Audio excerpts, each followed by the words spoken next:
আমার জন্য আজকে এসালামের এক গোয়েন্দা যে তথ্য ছিল আপনার কাছে একটা পত্রিকায় যে এসালাম 2,500 কোটি টাকা অলরেডি সার করেছে যে বাংলাদেশে অস্থিরতা তৈরি করার জন্য। দেশ যখন ঐক্যমতে পৌঁছার জন্য নির্বাচনে যাওয়ার জন্য একটি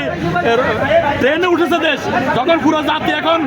একটি গণতান্ত্রিক পদ্ধতি যাওয়ার পথে, তখন এসালাম যে টাকা সার করেছে সেই টাকার অংশ হিসাবে সেই টাকা খেয়েছে দূষণরা আজকে এখানে 71 মঞ্চের নামে একত্রিত হয়ে ফেসিবাদকে সংগঠিত করতে একত্রিত হয়েছে। জুলাই যোদ্ধারা,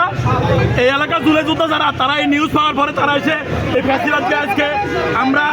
সাংবাদিকরা ছিলেন, আমরা কাউকে কারো গায়ে হাত তুলতে দিই নাই, আমরা কোনো মব সৃষ্টি করতে দিই নাই। আজকে যদি আমরা সুযোগ দিতাম তাহলে একজনের সুস্থ শরীরে কিন্তু যাইতে পারতো না। সবচেয়ে ফেস্টিভ্যালের বড় মাস্টার মাইন্ড গব্বর সিদ্দিক সাহেবকে তারা ব্যবহার করি সেখানে আনছে, যিনি 32 নম্বর জন্য যার কলিজা জলে হজ উমরার জন্য সে জাতিকে আঘাত করেছে, এরকম একটা ক্রিমিনালকে এনে পল্টনের মতো জায়গা যেখানে চতুর্পাশে জুলাই যোদ্ধাদের শহীদ এবং আহত হওয়ার আমাদের সবচেয়ে আবেগের জায়গা, যেখানে সাংবাদিকদের অভয়ারণ্য, এরকম একটা জায়গাতে কিভাবে তারা এত সাহস পেল। আজকে আমরা প্রশাসন সহ পুরো দেশবাসীর কাছে এর প্রশাসনকে বলবো যে সুষ্ঠু তদন্ত করে এই এরা ইসলামের কত টাকা খেয়েছে,